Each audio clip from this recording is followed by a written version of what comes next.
Diena, malonės ponės ir ponai, malonu Jūs matyti čia susirinkusius į ketvirtą tarptautinę mokslinę konferenciją Alberto Vijūko Kojelavičiaus skaitymai 2024 skirta didikams gelgaudams. Tarptautinės mokslinės konferencijos organizatorius Genealogijos, Heraldikos ir Vekselologijos institutas. Konferencijos partneriai Panemunės pilies muziejus, Genealogijos akademija, Heraldikos akademija, Lenkijos institutas Vilniuje, Vekselologijos akademija, Vilniaus dailės akademija ir Jurbarko rajono savivaldybė. Nuoširdžiai dėkoju visiems mūsų partneriams už paramą ir geranorišką pagalbą organizuojant šį tarptautinį renginį. Sveikinimų žodį kviečiu tarti Genealogijos, Heraldikos ir Vekselologijos instituto prezidentą gerbiamą Remigijų Bimbą.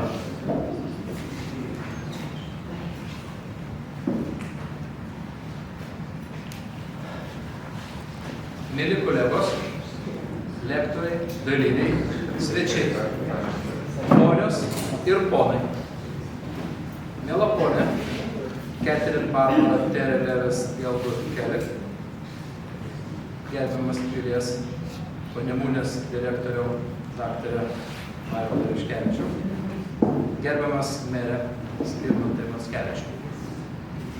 Sveikinu Jūs atvykus į ketvirtą tarptautinę mokslinę konferenciją Alberto Vijūko Kojelavičiaus skaitymai 2024, skirtą didikams gelgaudams, kurios pagrindinės temos yra genealogija, heraldika ir vekselologija.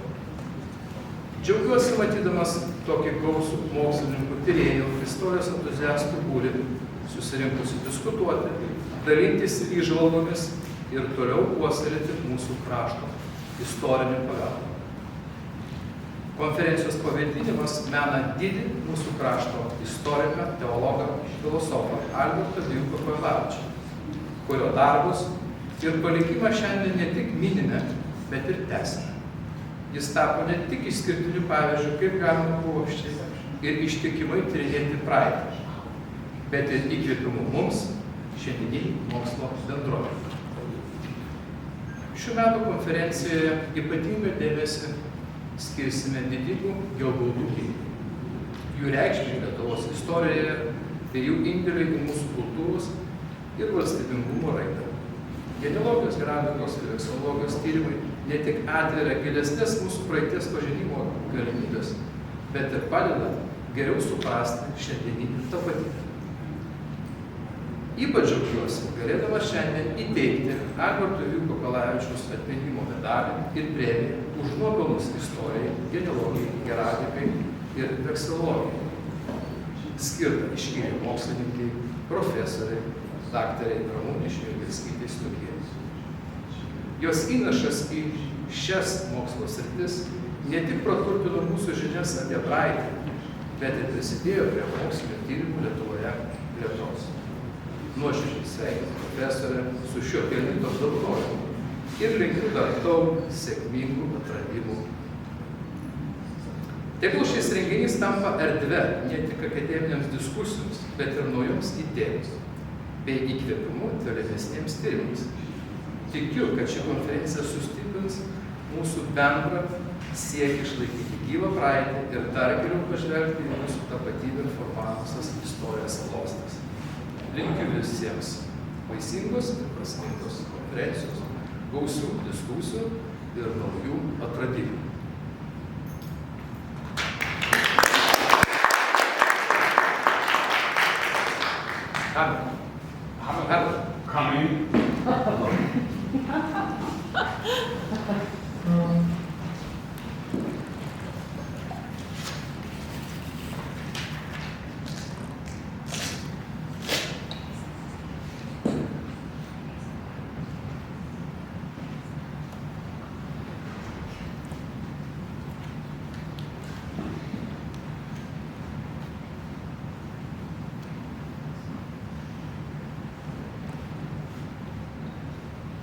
Labai sunkus. Nepanašu. Vis dėlto pasaulis.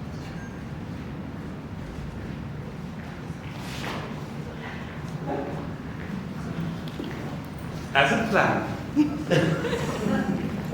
Dėkoju. Skelbiu 4. konferenciją atidarytą.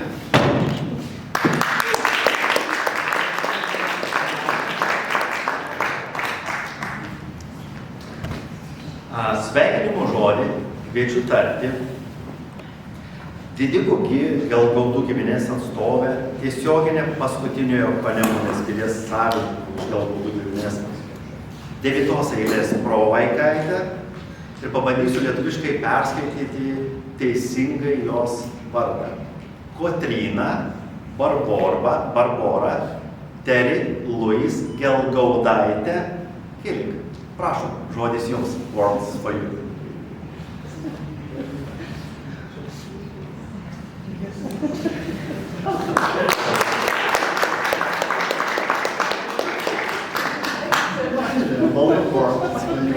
This is very unexpected. So all I'm going to say is that it is a real honor and privilege to be here today. It's a very emotional moment for me. So I hope you will forgive me if I keep this short.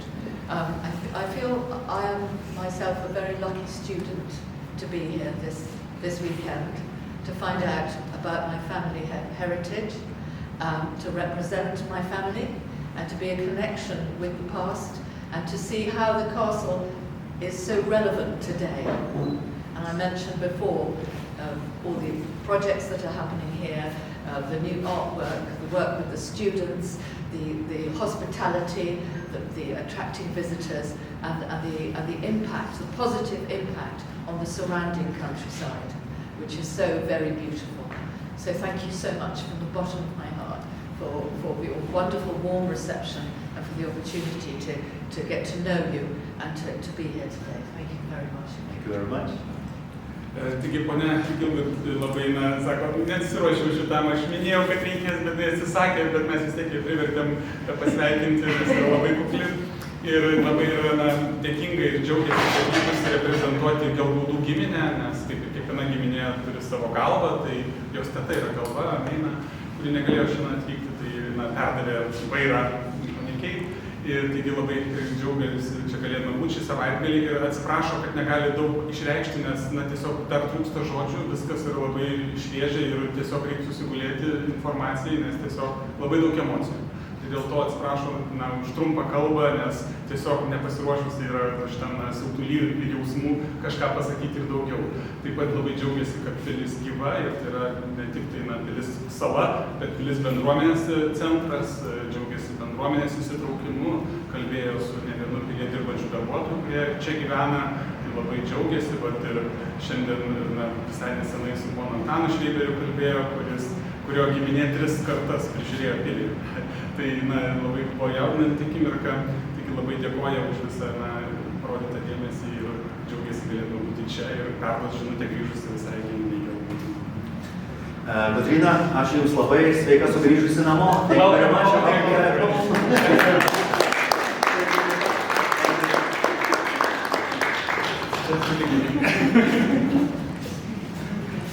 Uh, 2024 metų gegužės 2 dieną Genealogijos, heraldikos ir vekselologijos instituto valdybos nutarimu ir šio instituto įsteigtų istoriko, teologo ir filosofo Alberto Vijūkų Kojelavičiaus atminimo medaliu ir premija už reikšmingiausius paskutiniųjų 5 metų darbus susijusius su Lietuvos istorijos ir jos pagalbinių disciplinų, genealogijos, heraldikos, vekselologijos ir kitų plėtojimą, puoselėjimą, tyrinėjimą, paveldo apsaugą, sklaidą, inovacinę, kūrybinę, edukacinę ir mokslinę tyriamąją veiklą 2024 metais apdovanojimą Nacionalinio muziejaus Lietuvos Didžiosios kunigaikštystės Valdovų rūmų muziejaus direktoriaus pavaduotojo kultūrai ir mokslui, Lietuvos istorijos instituto mokslininkai, humanitarinių mokslų daktarė, gerbiama profesorė Ramunė Šmigelskytė Stukienė. Pagal tradiciją susikloščiusią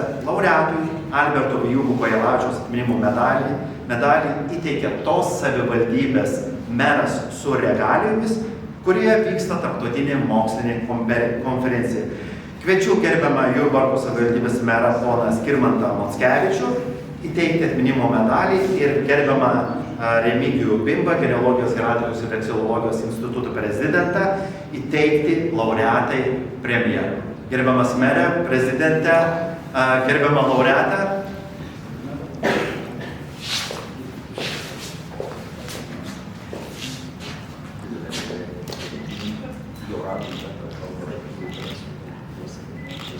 Tikrai realizuos. Sveikinu. Ačiū.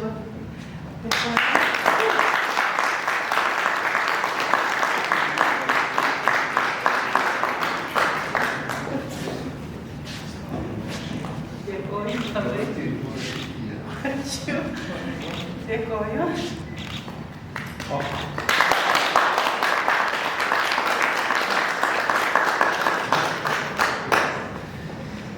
Ačiū ir žodį.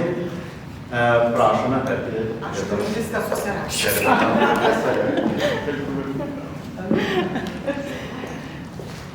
Viską susirašysi.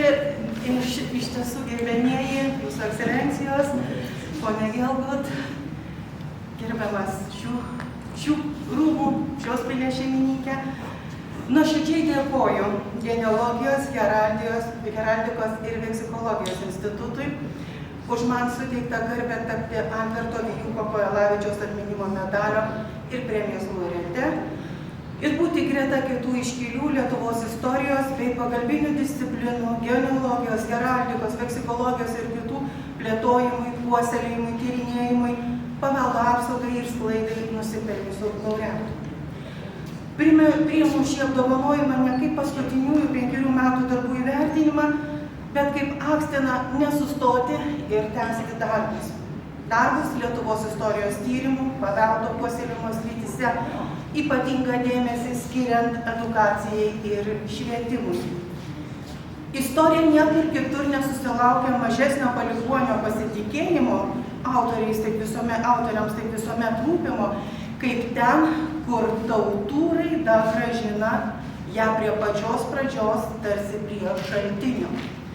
Taip 1650 metais Dancinge, dabartinėme Gdanske išspausdintoje Lietuvos istorijoje rašė Kauno miestiečių Kojalų Kojelavičių ir bajorų Vijūkų nuo Ramainių palikuonis Albertas Vijūkas Kojelavičius. Pirmosios spausdintos Lietuvos istorijos autorius nepasitikėjo svetimųjų plunksna kuriamais pasakojimais, pažymėdamas, kad, cituoju Kojelavičių, svetimšaliai rašytojai dažniausiai nelabai rūpinasi kitų reikalais, nors kartais jie ir tiksliau pažymė tai, kas sujungia įvykių eigą su pasirinkta medžiaga, tačiau protarpiais laikosi tos tariamos tiesos, kurią primetė žmonėse pasklidęs gandas. Tai paprastai daug ką iš piršto laužytis. Taigi, jeigu jie vienokios ar kitokios nuotaikos pagauti ir sutiks imtis plunksnos, tai per neapykantą ir pavyduliavimą tiesiog dingsta bet kokia tiesa. Žmonių nesutarimai, veikiant kažkokiai slaptai jėgai, yra iš prigimties įdiegiami kaimynams ir daugelis turi įprotį net tylint ginklams atkakliai juos kurstyti plunksną. Galbūt dėl šitokių priežasčių nedaug ir liko pasakojimų apie lietuvių kilmę ir papročius.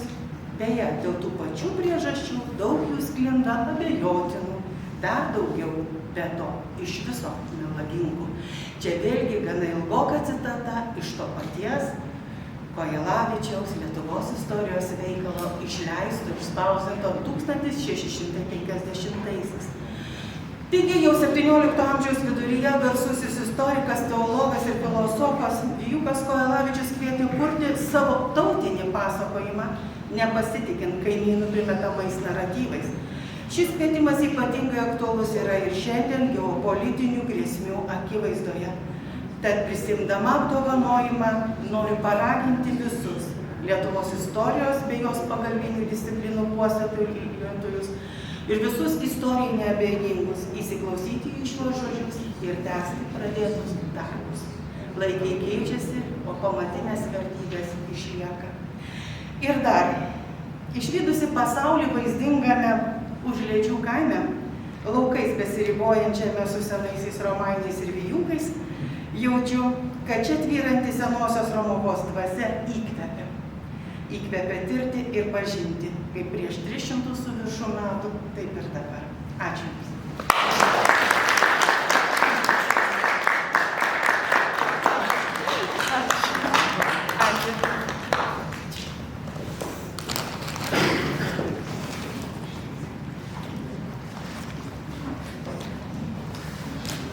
padėka Jurbarko ir rajono savivaldybei nuoširdžiai dėkojame už paramą ir geranorišką pagalbą organizuojant tarptautinę mokslinę konferenciją Alberto Vydūno Kojelavičiaus skaitymai 2024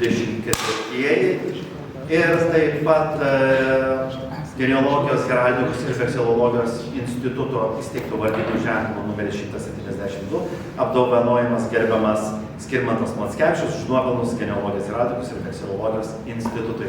Gerbiamas merė, nuoširdžiausi sveikinimai. Ačiū. Vardinis ženklas, prašom, ir padėka. Ačiū Jums labai.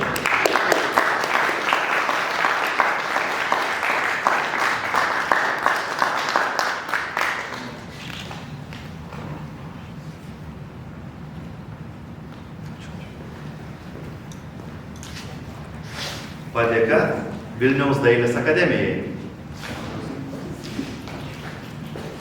Ir tuo pačiu padėka Panemunės pilies muziejui. Jūs atstovaujate dailės akademiją ir ta atskirai asmeninė bus padėka Jums, tai gerbiamas.